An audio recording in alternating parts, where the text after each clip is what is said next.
Chapter 8 Folklore Relating to Werewolves. English folklore is singularly barren of werewolf stories, the reason being that wolves have been exasperated from England under the Anglo-Saxon kings, and therefore ceased to be objects of dread to the people. The traditional belief in werewolfism must, however, have remained long in the popular mind, though at present it has disappeared. For the word occurs in old ballads and romances. Thus in Kempen, "Oh, was it werewolf in the wood? Or was it mermaid in the sea? Or was it man or vile woman? My ain true love that misshaped thee." There is also the romance of William and the werewolf in Hatchorn, but this professes to be a translation from the French. Ancient Miracle Tales, page 256. See also The Witch Cake, and Cummick's Remains of Nithsdale Song. For he of French this fair tale first did translate, in is of English men, in English speech. In the popular mind, the cat or the hare have taken the place of the wolf, for a witch's transformation, and we hear often of the hags attending the devil's sabbath in these forms. In Devonshire they range the moors in the shape of black dogs, and I know a story of two such creatures appearing in an inn and nightly drinking the cider, till the publican shot a silver bullet over their heads, when they were instantly transformed into the two ill-favoured old ladies of his acquaintance. On Heathfield, near Tavistock, the wild huntsman rides by full moon with his wush-hounds, and a white hare which they pursue was once rescued by a goody returning from market, and discovered it to be a transformed young lady. Griffiths of Tilbury says in his Auto Imperia, "Verdimus frequenta in Angilia, per lantanas homones in lopus metoe, quod homonum genis wilfulis Gallic vocant, Angli vera virvulf dicunt, ver in einem Anglica verum, sonat vulf lupum." Gavus may have been right in his derivation of the name, and werewolf may mean man-wolf, though I have elsewhere given different derivation, and one which is subject as truer. But Gervase has grounds for his assertion that were signifies man. It is also in Anglo-Saxon vir, in Gothic ver, in Latin, and vir in Icelandic, vir, Zenvers, Old Prussian, Versh, Lettish, Via, Sanskrit, and Bia, Bengali. There have been cases of cannibalism in Scotland, but no bestial transformation is hinted at in connection with them. Thus, Boethus, in his History of Scotland, tells us of a robber and his daughter who did devour children, and Lindsay of Piscut gives a full account. About this time, 1460, there was an brigand tan with his whole family, who haunted a place in Angus. This mischievous man had unexcalable fashion to take all young men and children he could steal away quietly, or talk away without knowledge, and eat them, and the younger they were, esteemed them the more tender and delicious, for the vilk cause and damnable abuse. But with his wife and barns were all burnt, except one young wench of a year old, who was saved and brought to Dundee, where she was brought up and fostered, and when she came to a woman's years, she was condemned and burnt quick for the crime. It is said that when she come to the place of execution, there gathered an huge multitude of people, and specially of women, cursing her that she was so unhappy to commit so damnable a deed. To whom she turned about with an ireful countenance, saying, "Wherefore chid ye with me, as if I had committed an unworthy act? Give me credence and true me if ye had experience of eating men and women's flesh. Ye would think it so delicious that ye'd never forbear it again." So, but any sign of repentance, this unhappy traitor did die in the sight of the people. Lindsay, Chronicles of Scotland, 1814. Winton also has a passage in his Meritical Chronicle regarding a cannibal who lived shortly before his own time, and he may easily have heard about him from surviving contemporaries. It was about the year 1340, when a large portion of Scotland had been devastated by the arms of Edward III. About Perth there were the country, say way, the wonder ways to see, for until well great space thereby, wist neither house left nor ear be wry. Of deer there was then sick for sin, but there would ne'er came to the town. Say great default was near the steed, that money were in hunger deed. A carle, they said, was near thereby, that would act ceatist commonly, children and women for to slay, and swains that he might o'ertay, and ate them all that he might get might. Christian clerk till name be hight. They say a life continue he, while waste but folk was the country. Winton's Chronicle, 2, page 236. We have only to compare these two cases with those recorded in the last two chapters, and we see at once how the popular mind in Great Britain had lost the idea of connecting change of form with cannibalism. A man guilty of the crimes committed by the Angus Bourgain or the Carl of Perth would have been regarded as a werewolf in France or Germany, and would have been tried for lycanthropy. St. Jerome, by the way, brought a sweeping change against the Scots. He visited Gaul in his youth, about 880, and he writes, "When I was a young man in Gaul, I may have seen the Uctocoti, a British people who lived upon human flesh, and when they find herds of pigs, droves of cattle, or flocks of sheep in the woods, they cut off the haunches of the men and the breasts of the women, and these they regard as great dainties. In other words, they prefer the shepherd to the flock." Gibbon, who quotes this passage, says of it, "If in the neighbourhood of the commercial and literary town of Glasgow a race of cannibals has really existed, we may contemplate at the period of the Scottish history the opposite extreme of savage and civilized life. Such reflections tend to enlarge the circle of our ideas, and to encourage the pleasing hope that New Zealand may produce in a future age the hum of the southern hemisphere." In traditions of werewolves, they're scanty in England. It is quite the reverse when we cross the water. In the south of France, it is still believed that fate has destined certain men to be lycanthropists, that they are transformed into wolves at full moon. The desire to run comes upon them at night. They leave their beds, jump out of a window and plunge into a fountain, and after that bath they come out covered with dense fur, walking upon all fours, and commence a raid over fields and meadow, through woods and villages, biting all the beasts and human beings that come upon their way.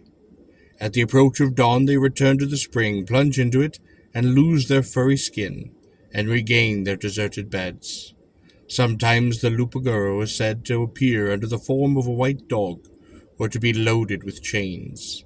But there is probably a confusion of ideas between a werewolf and the church dog, barghest, padfoot, wooshhound, or by whatever names the animal supposed to haunt a churchyard is designated. In the Pyrgod, the werewolf is called loup-garou. Certain men, especially bastards, are obligated at each full moon to transform themselves into those diabolical beasts. It is always at night that the fit comes upon them. The lycanthropist dashes out of a window, springs into a well, and after having struggled in the water for just a few moments, they rise from it, dripping, and invested with a goat skin which the devil has given them. In this condition, the loup-garou run upon 4 legs, pass the night in ranging over the country, and in biting and devouring all the dogs they meet.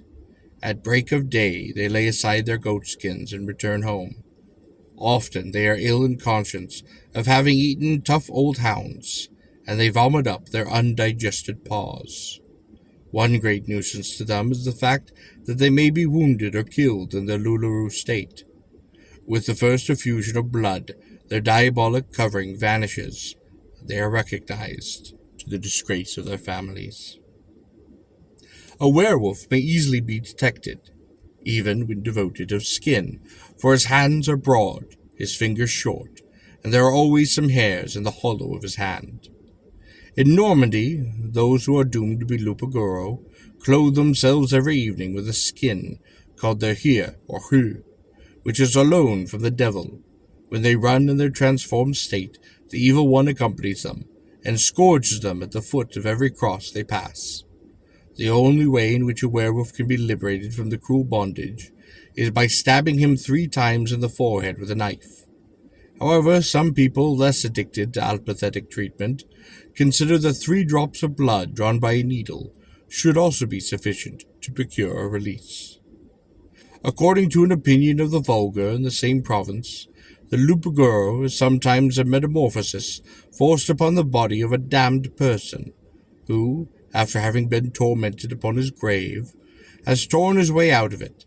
The first stage of the process consists in his devouring the cerecloth which enveloped his face. Then his moans and muffled howls ring from the tomb.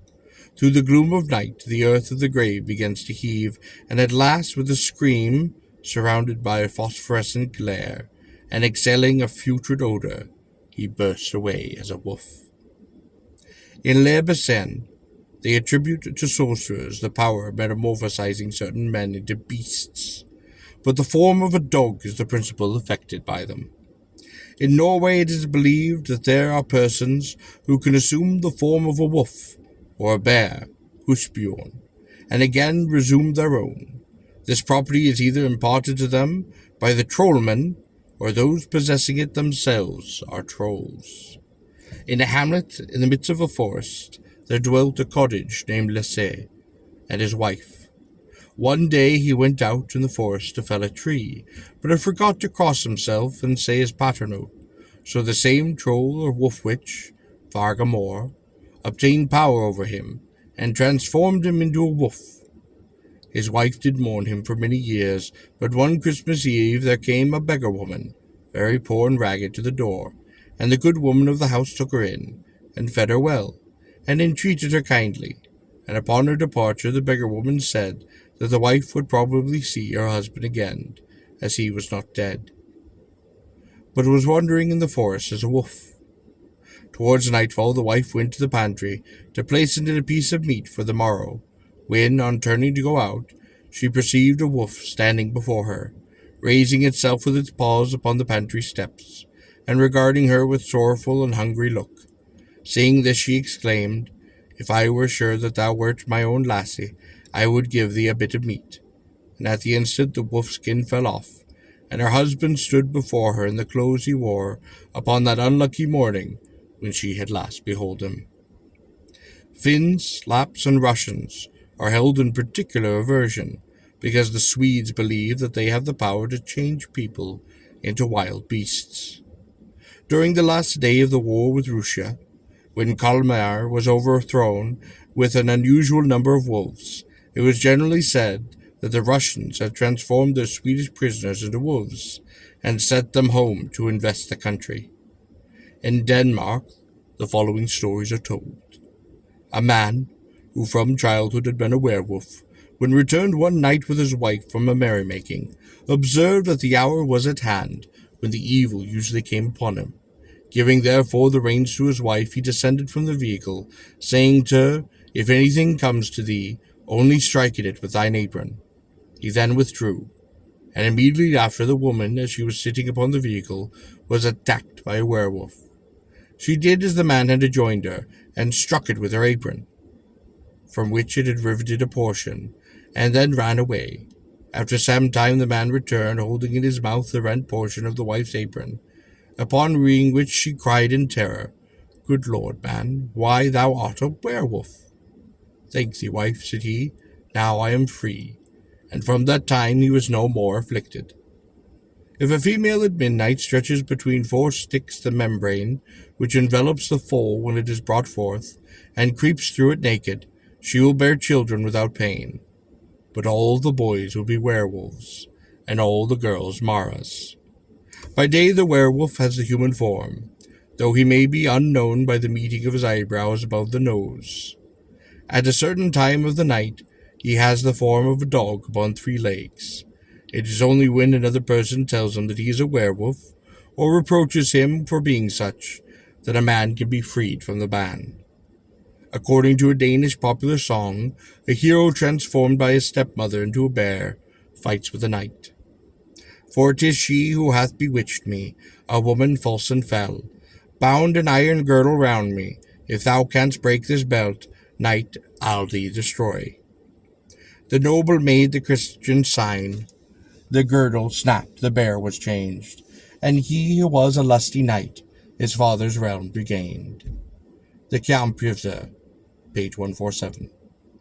When an old bear in Offenden's Priskil was killed, after it had caused the death of 6 men and over 60 horses, it was found to be girded with a similar girdle. In Schleswig and Holstein they say that if the werewolf be thrice addressed by his baptismal name, that he resumes his human form. On a hot harvest day, some reapers lay down in the field to take their noontide sleep, and when one who could not sleep observed that the fellow next to him rose softly, and having girded himself with a strap, he became a werewolf. A young man belonging to Jägergruppe, returning late one night from Billund, was attacked, when near Jägergruppe, by 3 werewolves, and would probably have been torn to pieces had he not saved himself by leaping into a rye field, for there they had no more power over him. At Caseburg, upon the Isle of Ustum, a man and his wife were busy in the field making hay, when after some time the woman said to the man that she had no more peace, she could stay no longer, and went away. But she had previously desired her husband to promise that if perchance a wild beast should come that way, he would cast his hat at it, and then run away, and would do him no injury. She had been gone but short a while, when a wolf came swimming across the swine, and ran directly towards the haymakers. The man there threw his hat at it, which the animal instantly tore to rags, but in the meantime a boy had ran up with a pitchfork, and he dabbed the wolf from behind, and in that same moment it became changed, and all saw that the boy had killed the man's wife. Formerly there were individuals in the neighborhood of Stenia, who, by putting on a certain girdle, could transform themselves into werewolves. A man of the neighborhood, who had such a girdle, forgot one day, when going out, to lock it up, as was his wont, and during his absence his little son chanced to find it, and buckled it around him, and was instantly turned into the animal, to all outward appearance like a bundle of peat straw, and he rolled about like an unwieldy bear. When those who were in the room perceived this, they hastened in search of the father, who was found in time to come and unbuckle the belt, before the child had done any mischief. The boy afterwards said that when he had put upon the girdle, he was seized with such a raging hunger that he was ready to tear in pieces and devour all that came upon his way. The girdle is supposed to be made of human skin, and to be 3 finger breadths wide. In East Friesland, it is believed, when 7 girls succeed each other in one family, that among them one is of necessity a werewolf, so that youths are slow in seeking one of 7 sisters in marriage. According to a curious Lithuanian story, related by Skelzer and his Marken, a person who is a werewolf or bear has to remain kneeling in one spot for 100 years before he can hope to obtain release from his bestial form. In the Netherlands, they relate the following tale. A man had once gone out with his bow to attend a shooting match at Roos, but when about half-way to the place, he saw on a sudden a large wolf spring from a thicket and rush towards a young girl, who was sitting in a meadow by the roadside watching cows. The man did not long hesitate, but quickly drawing forth an arrow, took aim, and hit the wolf upon the right side, so that the arrow remained sticking in the wound, and the animal fled howling to the wood. On the following day he heard that a serving man of the burgomaster's household lay upon the point of death, in consequence of having been shot upon the right side. This so excited the archer's curiosity that he went to the wounded man and requested to see the arrow, and he recognized it immediately as one of his own. Then, having desired all present to leave the room, he persuaded the man to confess that he was a werewolf, and that he had devoured little children. Upon the following day, the man died. Among the Bulgarians and Slovakians, the werewolf is called the Rukolok. a name resembling that given to it by the modern Greeks, the Greek brucolaka. The Greek werewolf is closely related to the vampire. The lycanthropist falls into a kleptolytic trance, during which his soul leaves his body, enters that of a wolf, and ravens for blood. On the return of the soul, the body is exhausted and aches as though it had been put through a violent exercise. After death, lycanthropes become vampires. They are believed to frequent battlefields in wolf or hyena shapes, and to suck the breath from dying soldiers, or to enter houses and steal the infants from the cradles. Modern Greeks call any savage-looking man with dark complexion and restored and misshapen limbs a brucolaka, and suppose him to be invested with power of running in wolf form. The Serbs connect the vampire and the werewolf together, and call them by one name, vlokslak. Those rage chiefly in the depths of winter. They hold their annual gatherings, and at them divest themselves of their wolf skins, which they hang upon the trees around them. If anyone succeeds in obtaining the skin and burning it, the vlokslaka is therefore disenchanted. The power to become a werewolf is obtained by drinking the water which settles in a footprint left in clay by a wolf. Among the White Russians, the wakalaka is a man who has incurred the wrath of the devil, and the evil one punishes him by transforming him into a wolf and sending him among his own relations, who recognize him and feed him well. He's mostly amiably disposed werewolf, for he does no mischief, and testifies his affection for his kindred by licking their hands. He cannot, however, remain long in any place, but is continually driven from house to house, and from hamlet to hamlet, by an irresistible passion for a change of scene. This was an ugly superstition, for it sets a premium on standing well with the evil one. The Slovakians merrily term a drunkard a vrokda, because forsooth he makes a beast of himself. A Slovakian household werewolf tale closes this chapter. The Poles have their werewolves, which rage twice in the year, at Christmas and at midsummer. According to a Polish story, if a witch lays a girdle of human skin upon the threshold of a house in which a marriage is being celebrated, the bride and bridegroom, bridesmaid and groomsman, should they step across it, are transformed into wolves. After 3 years, however, the witch will cover them with skins of their hair, turning outward. Immediately they will recover their natural form. On one occasion a witch cast a skin of too scantily dimensions over the bridegroom, so that his tail was left uncovered. He resumed his human form, but retained his lupin casual appendage. The Russians call the werewolf oborot, which signifies one transformed. The following receipt is given by them for becoming one. He who desires to become an oborot, let him seek in the forest a hewn-down tree, let him stab it with a small copper knife, walk around the tree, and repeat the following incantation. On the sea, on the ocean, on the island on Bujan, on the empty pasture gleams the moon, on an ash stalk lying. In a green wood and a gloomy vale, toward the stalks wander a savage wolf, horned cattle seeking for his sharp white fangs. But the wolf enters not the forest, but the wolf dives not the shadowy vale.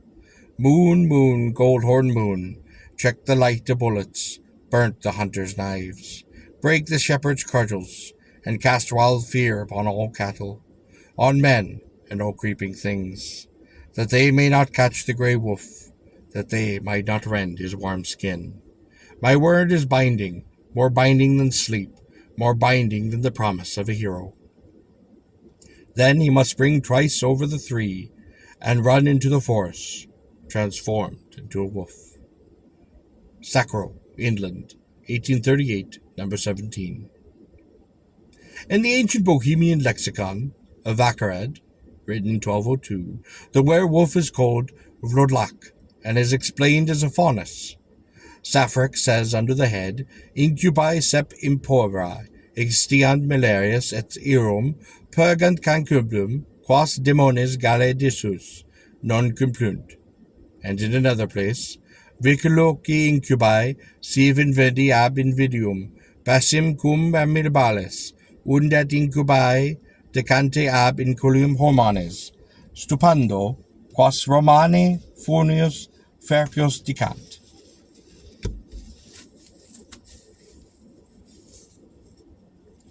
That the same belief in lycanthropy exists in Armenia is evident from the following story told by Haxhusten in his evident Trans-Caucasia, Leipzig, 1, 322. A man once saw a wolf, which had carried off a child, dash past him. He pursued it hastily, but was unable to overtake it. But at last he came upon the hands and feet of a child, and a little further on in a cave, in which lay a wolfskin. This he did cast into the fire, and immediately a woman did appear, who howled and tried to rescue the skin from the flames. The man, however, resisted, and as soon as the hide was consumed, the woman vanished in the smoke. In India, on account of the prevalence of the doctrine of metamorphosis, the belief in transformation is widely diffused. Traces of genuine lycanthropy are abundant in all regions whether Buddhism has reached. In Ceylon, in Tibet, in China, we find it still forming a portion of the national creed. In the Pansakata, it is the story of an enchanted Brahmin's son, who by day was a serpent, by night a man. Vikramaditya's father, the son of Indra, was condemned to be an ass by day and a man by night. A modern Indian tale is to this effect. A prince marries a female ape, but his brothers wed handsome princesses. At a feast given by the queen to her stepdaughters, there appears an exquisitely beautiful lady in gorgeous robes. There is none other than the she-ape, who has laid aside her skin for this occasion. The prince then slips out of the room and burns the skin, so that his wife is prevented from resuming her favorite appearance. Nathaniel Peace gives an account of an Abyssinian superstition very similar to the prevalent in Europe. Life and Adventures of Nathaniel Pierce, written by himself during a residence in Abyssinia from 1810 to 1819, London, 1831. He says that in Abyssinia, the gold and silversmiths are highly regarded, but that the iron workers are looked upon with contempt as an inferior grade of beings. Their kinsmen even ascribe to them the power of transforming themselves into hyenas or other savage beasts. All convulsions and hysteric disorders are attributed to the effect of their evil eye. The Amara call them Buddha, and Tigre, Tibib. They are also Modumdi, Mohammedan, and Jewish Buddhas. It is difficult to explain the origin of this strange superstition. These Buddhas are distinguished from other people by wearing gold earrings, and Coffin declares that he has often found hyenas with these rings in their ears, even among the beasts which he has shot or speared himself. But how the rings had got into their ears is more than Coffin was able to ascertain. Besides their power to transform themselves into hyenas or other wild beasts, all sorts of other strange things are ascribed to them, and the Abyssinians are firmly persuaded that they rob the graves by midnight, and no one would venture to touch what is called quanta, or dried meat in their houses, though they would not object to partake of fresh meat, if they had seen the animal from which it had come, and which had been killed before them. Coffin relates as eyewitnesses of the fact the following story. Among his servants was a Buddha, who, one evening, whilst it was still light, came to his master and asked leave of absence till the following morning. He obtained the required leave and departed, but scarcely had Coffin turned his head when one of his men exclaimed, "Look, there he is, changing himself into a hyena." Then, pointing in the direction taken by the Buddha, Coffin turned to look, and although he did not witness the process of transformation, the young man had vanished from the spot, and which it had been standing not 100 paces distance, and in his place a hyena running away. The place was a plain, without either bush or tree to impede the view. Next morning the young man returned, and was charged by his companions with transformation. Thus he rather acknowledged than denied, for he excused himself in the plea that it was the habit of his class. This statement of Pierce is corroborated by a note contributed by Sir Gardner Wilkinson to Rowland's Herodotus. A class of people in Messenia are believed to change themselves into hyenas when they like, and on my appearing to discredit it, I was told by one who lived for years there that no well-informed person did doubt it, and that he was once walking with one of them, when he happened to look away for a moment and turned again toward his companion, and he saw him trotting off in the shape of a hyena. He met him afterwards in his old form. These worthies are blacksmiths. A precise similar superstition seems to have existed in America, for Joseph Acosta relates that the ruler of a city in Mexico, who was sent for by the predecessor of Montezuma, transformed himself before the eyes of those who were seated to scent him into an eagle, a tiger, an enormous serpent. He yielded at last and was condemned to death. No longer in his own house, he was unable to work miracles so as to save his life. The Bishop of Chiapa, a province of Guatemala, in a writing published in 1702, ascribes the same power to the Nagals, or national priests, who labored to bring back to the religion of their ancestors the children brought up in Christians by the government. After various ceremonies, when the child instructed advanced to embrace him, the Nagal suddenly assumed a frightful aspect, and under the form of a lion or tiger appeared to claim to the young Christian convert. Among the North American Indians, the belief in transformation is also very prevalent. The following story closely resembles one very prevalent all over the world. One Indian fixed his residence upon the borders of the Great Bear Lake, taking with him only a dog big and young. In the time this dog brought forth 8 pups. Whenever the Indian went out to fish, he tied up the pups to prevent them straying. Several times as he approached his tent, he heard noises proceeding from it, which sounded like the talking, the laughing, and the crying, and the wail, and the merriment of children. But on entering it, he only perceived the pups tied up as usual. His curiosity began excited by the noises he continued to hear, and he determined to watch and learn whence these sounds proceeded, and what they are. One day he pretended to go out to fish, but instead of doing so, he concealed himself in a convenient place. In a short time he began to hear voices, and rushing suddenly into the tent, beheld beautiful children, sporting and laughing, with their dogskins lying by their side. He threw those dogskins into the fire, and the children, retaining their proper form, grew up, and were the ancestors of the Dog-Rib Nation. In the same work is a curious story entitled The Mother of the World, which bears a close analogy to another worldwide myth. A woman marries a dog, and by night the dog lays aside its skin, appears as a man.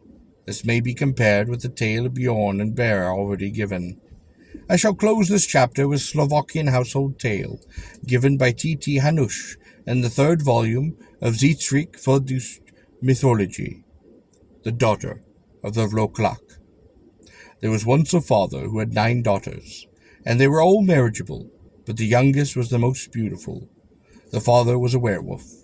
One day it came into his head, what is the good of having to support so many girls, so he determined to put them all out of the way.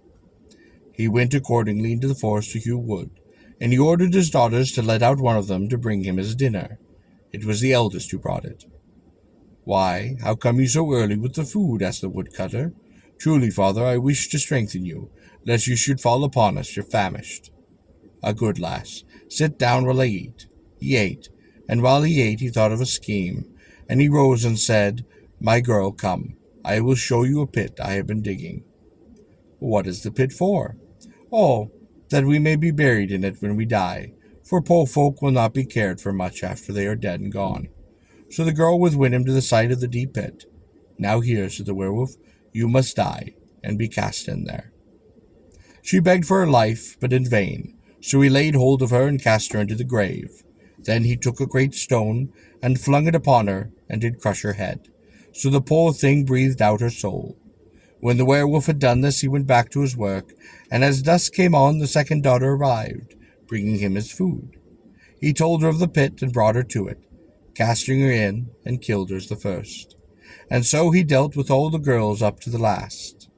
The youngest knew well that her father was a werewolf, and she was grieved that her sisters had not returned. She thought, now where can they be? Has my father kept them for companionship, or to help him in his work? So she made the food which she was to take to him, and crept cautiously through the wood. When she came near the place where her father worked, she heard his strokes felling timber, and smelt smoke. She saw presently a large fire, and 2 human heads roasting upon it. Turning from the fire, she went in the direction of the axe strokes, and found her father. See, said he, Father, I have brought you food. Oh, that is a good lass, said he. Now stack the wood for me whilst I eat. But where are my sisters? She asked. Oh, down in yon valley drawing wood, he replied. Follow me, I will bring you to them. They came then to the pit, and then he told her that he had dug it for a grave.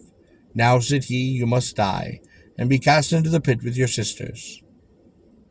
Turn aside, father, she said, whilst I strip of my clothes, and then slay me if you will. He turned aside as she requested, and then tich, she did give him a push, and he tumbled headlong into the hole he had dug for her. She fled for her life, for the werewolf was not injured, and he soon would scramble out of the pit. Now she hears his howls, resounding through the gloomy alleys of the forest, and swift as the wind she runs. She hears the tramp of his approaching feet, and the snuffle of his breath. Then she casts behind her handkerchief, and the werewolf seizes this with his teeth and his nails, and rends it till it is reduced to tiny ribbons, and another moment he is given in pursuit, foaming again at the mouth, howling dismally, whilst his red eyes gleam like burning coals. As he gains upon her, she casts behind her gown, and bids him tear at that. He seizes the gown and rives it to shreds, but then again he pursues. This time she casts behind her apron, next her petticoat, then her shift, and at last runs much in the condition in which she was born. Again the werewolf approaches, and she bounds out of the forest into a hayfield, and hides herself in the smallest heaps of hay. Her father, entering the field, runs howling about it in search of her, but cannot find her, and begins to suspect the different haycocks, all the while growling and gnashing his gleaming white fangs in his rage at her having escaped him. The foam flecks drop at every step from his mouth, and his skin is reeking with sweat. Before he has reached the smallest bundle of hay, his strength does leave him. He feels exhausted and begins to creep over him, and he retires again to the forest. The king goes out hunting every day. One of his dogs carries fowl to the hayfield, which was most unaccountably been neglected by the haymakers for 3 days. The king then, following the dog, discovers the fair damsel, not exactly in the straw, but up to her neck in hay. She is carried, hay and all, to the palace, where she becomes his wife, making only one stipulation before becoming his bride, and that is that no beggar shall be permitted to enter the palace. After some year, a beggar does get in, the beggar being, of course, none other than her werewolf father. He steals upstairs, enters the nursery, and cuts the throat of the 2 children born by the queen to her lord, and lays the knife under her pillow. In the morning, the king, supposing his wife to be the murderer, drives her from the home, and with the dead princess hung about her neck. A hermit comes to the rescue and restores the babies to life, and the king finds out his mistake. He is reunited to the lady of the hay, and the werewolf is cast off a high cliff into the sea, and that is the end of him. The king, the queen, and the princess live happily, and may be living yet, for no notice of their death has appeared upon the paper. This story bears some resemblance to one told by von Holm in his Gretchen Andersen Märchen. I remember having heard a very similar one in the Pyrenees, that the man who flee from a werewolf is one who, after having stripped off all of his clothes, rushes into a cottage and jumps into a bed. The werewolf dares not or cannot follow. The cause of this flight was also different. He was a Freemason who had divulged the secret, and the werewolf was the master of his lodge in pursuit of him. In the Bernays story there is nothing similar to the last part of the Slovakian tale, and in the Greek one the transformation and the pursuit are omitted, though the woman-eater is called Dog's Head. Much as an outlaw in the north of Europe was said to be wolf-headed.